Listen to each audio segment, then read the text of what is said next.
بسم اللہ الرحمن الرحیم صلی اللہ علیہ وسلم۔ السلام علیکم ورحمۃ اللہ وبرکاتہ۔ بائی کاسٹ میں وائن اور پیور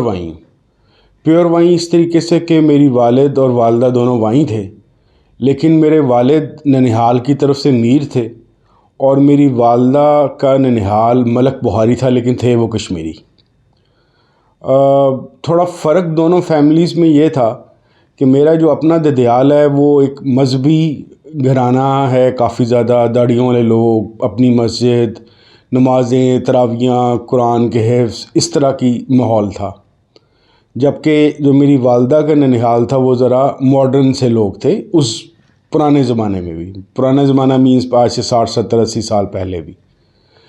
اور وہ کوئی داڑھیوں والے اور اس طرح کے لوگ نہیں تھے، اور کافی ماڈرن لائف کو فالو بھی کرتے تھے، یعنی کہ ان کی شادیوں پہ گانا بجانا اور ڈانس ڈونس یہ وہ اس طرح کا، یعنی کہ ڈسکو ٹائپ ان کی مزیدار لائف تھی۔ بعد دفعہ مجھے لگتا ہے کہ میرے اندر یہ جو سی دونوں روح ہیں، یعنی کہ ایک مذہبی بھی ہے اور تھوڑا سا میں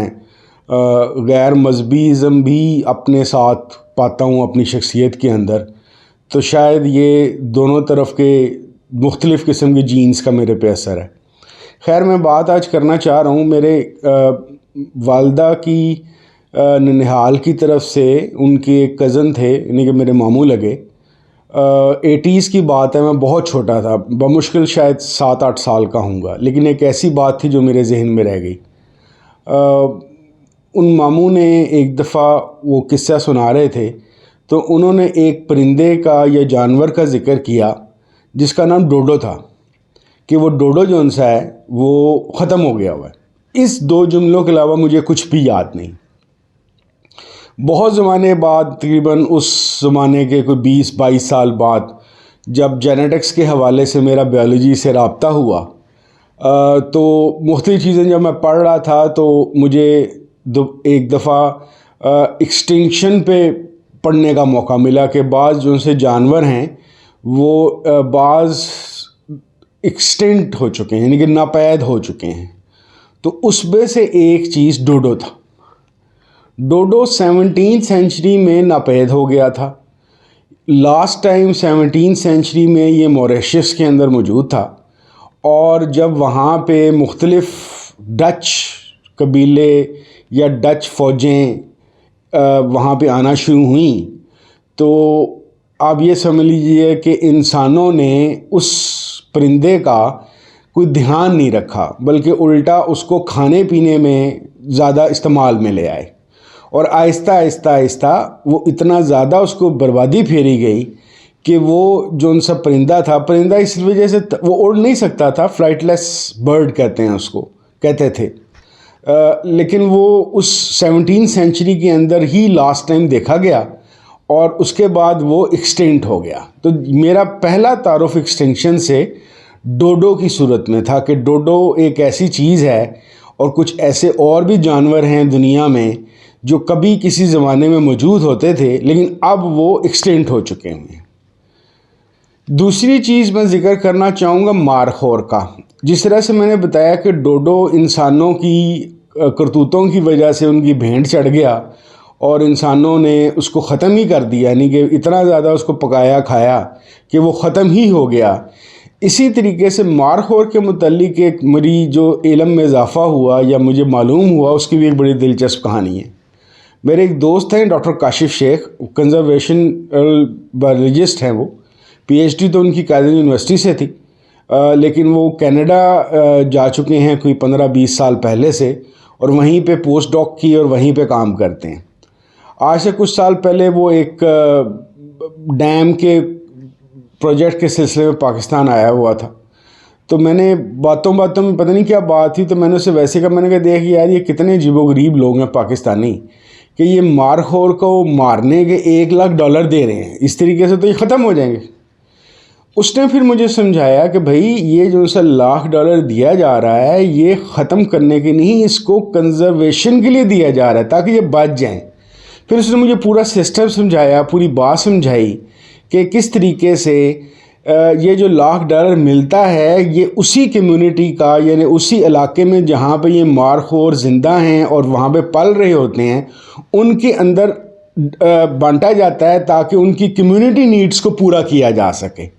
اور اس کمیونٹی نیڈز کو پورا کرنے کے بدلے میں وہ اس مار خور یا مار خوروں کی جو جھنڈ ہیں یا مختلف مار خور ہیں ان کی حفاظت کرتے ہیں۔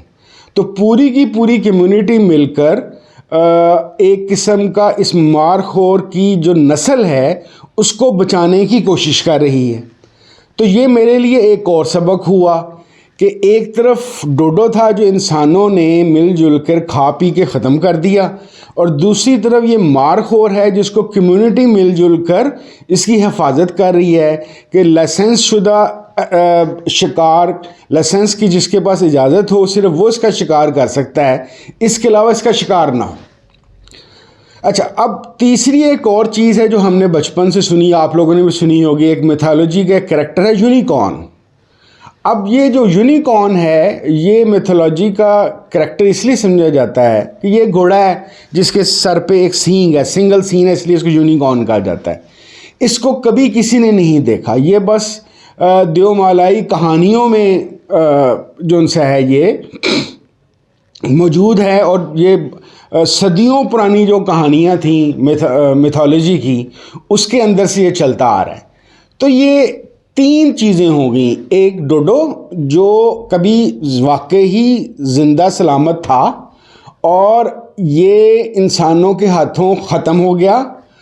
دوسرا مارخور جس کی نسل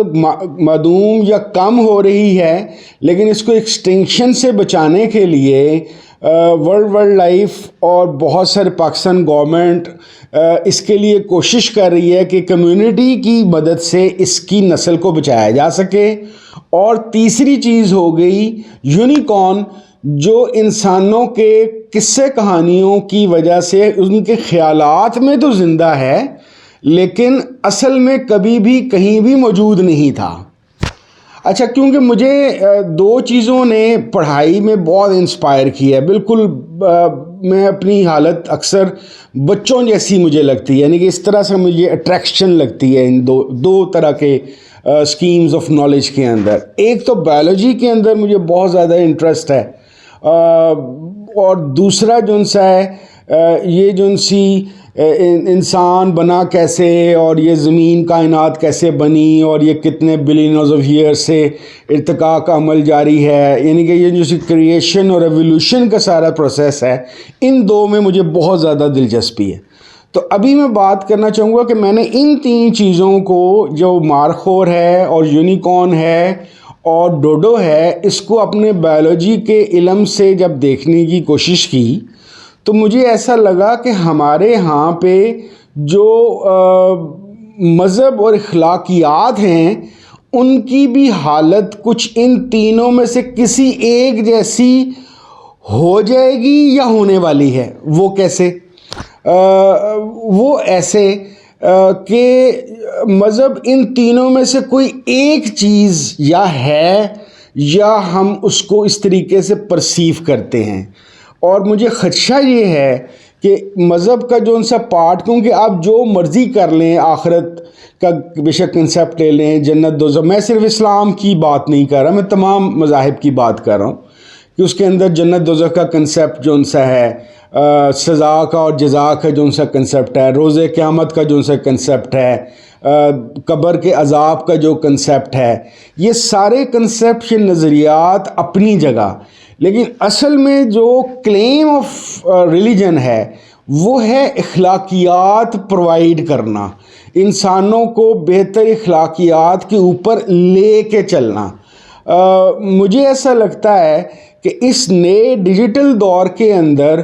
2 چیزوں کا مسئلہ شروع ہو چکا ہوا ہے۔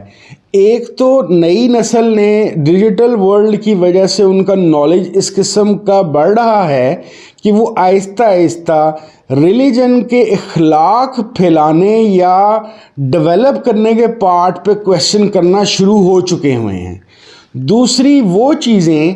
جو ریلیجن کی اس طرح کی تعبیریں ہیں بعض خیالات کی، یا خیالات ہیں یا نظریات ہیں یا قصے ہیں کچھ ایسے، یا حکایات ریلیجن ایسی بتاتا ہے جس کو نئی نسل، ڈیجیٹل ورلڈ کی نسل یا انفارمیشن ورلڈ کی نسل اس کو ریلیٹ نہیں کر پاتی اپنے سائنٹیفک یا ٹیکنالوجیکل ایرا کے مطابق، تو وہ اس کے لیے یا کنفیوز ہے یا کویشچن کر رہی ہے یا متنفر ہو رہی ہے۔ تو مجھے ڈر ہے کہ اگر علماء کرام نے، علماء صرف میں اسلام کی پھر سے کہوں، میں اسلامی مذہب کی بات نہیں کر رہا، چاہے وہ ہندو ہیں، چاہے وہ یہودی ہیں، چاہے وہ عیسائی ہیں، چاہے وہ بدھسٹ ہیں، جو بھی ریلیجن ہے، اگر ان کے متعلقہ علماء نے دو چیزوں پہ کام نہ کیا، مینز کہ اپنی اخلاقیات پہ کام کو پرائورٹی نہ بنایا اور رول ماڈلز نہ ڈیولپ کرنے کی کوشش کیے، اور اپنے لٹریچر کے اندر وہ چیزیں جو کسی بھی وجہ سے پرانے دور میں غلطی سے یا کسی وقت کی ضرورت کے لیے کچھ ایسی چیزیں شامل کر لی گئی تھیں جو آج کے دور میں آج کے انسانی دماغ کے لیے سمجھنا مشکل ہے، شاید اس کو کچھ ایڈٹ کرنے کی یا اس کو ریویو کرنے کی ضرورت ہے۔ خدا نہ خواستہ اگر یہ دو کام نہ کیے گئے تو یا تو بہت سارے لوگ ریلیجن کو ڈوڈو بنا دیں گے، مینز کہ اس کو آج کے 50 100 200 سال بعد اس کو ایکسٹینٹ کرنے کی یا ختم کرنے کی کوشش کریں گے، یا ایک بہت بڑی تعداد ان نئی نسل کے لوگوں کی اس کو یونیکارن سمجھنا شروع کر دیں گے۔ یونیکارن سمجھنے کا مطلب یہ ہے کہ وہ یہ سمجھیں گے کہ ریلیجن بھی خدا نہ خواستہ اسی طرح کی میتھولوجی کی کہانیاں سنانے کا ایک منبع ہے، جس طرح سے گریک میتھولوجی تھی یا کوئی اور میتھولوجیز، جیسے انڈین میتھولوجی بھی ہے، گریک میتھولوجی بھی ہے، یا کئی اور علاقوں کی بھی میتھولوجیز، چائنیز میتھولوجی بھی ہے۔ تو ڈر یہ ہے کہ اخلاقی پارٹ پہ کام نہ کرنے کی وجہ سے اور ریلیجس لٹریچر کی ریویو نہ کرنے کی وجہ سے خدا نہ خواستہ یہ ڈوڈو بننے سے پہلے یونیکارن نہ بن جائے۔ تو میرا تمام جو بھی مذاہب کے علماء کرام ہیں، اور ظاہر ہے میں ایک الحمدللہ سنی مسلمان ہوں، رسول کریم صلی اللہ علیہ وسلم کو آخری نبی صلی اللہ علیہ وسلم عقلی طور پہ بھی مانتا ہوں، صرف جذباتی طور پہ نہیں مانتا، اس پہ کبھی میں علیحدہ سے بات بھی کروں گا۔ میرے خیال کے مطابق ہمیں کوشش کرنی چاہیے کہ علماء کرام جو ان سے ہیں وہ ایک کمیونٹی کے طور پہ جو سی اسلام کی خوبیاں ہیں اور جس چیز کی وجہ سے مذہب آیا اور اس کی ایک معاشرے کی بہتری کے لیے کنٹریبیوشن ہو سکتی ہے، تو اس کے لیے معاشرے کے اندر community base preservation of religion کے لیے کام کیا جائے۔ وہ کس طریقے سے کیا جائے کہ میری درخواست یہ ہوگی کہ سیاست کی طرف سے اور دوسرے کاموں سے توجہ ہٹا کے لوگوں کی اخلاقی تعمیر اور ترقی پہ توجہ دی جائے، تاکہ لوگ جو ان سے اخلاقی تعمیر و ترقی پا کے یہ جان سکیں کہ ہاں بھئی ریلیجن کا یہ کام ہے۔ اب شاید ایسا زمانہ آ گیا ہے کہ اگر حاجی صاحب ہر سال حج کر بھی لیں گے، کروڑوں روپیہ اربوں روپیہ زکوٰۃ اور خیرات میں نکال بھی دیں گے، لیکن ساتھ اگر وہ شراب پیتے ہوں گے یا کسی کا حق مارتے ہوں گے تو لوگ ریلیجن پہ انگلی اٹھائیں گے۔ تو اب ہمیں علماء کرام کو یہ چاہیے کہ وہ ایسی پود کو، ایسی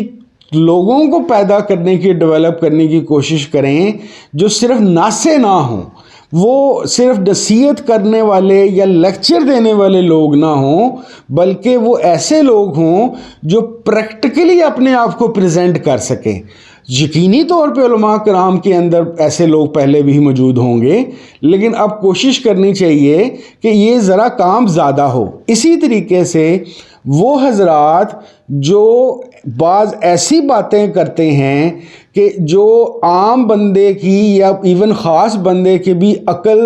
میں نہیں آ سک رہی ہوتی کہ یہ کیسے ممکن ہے، تو اس کے لیے بہتر یہ ہے کہ کوئی اسلامی تاریخ کا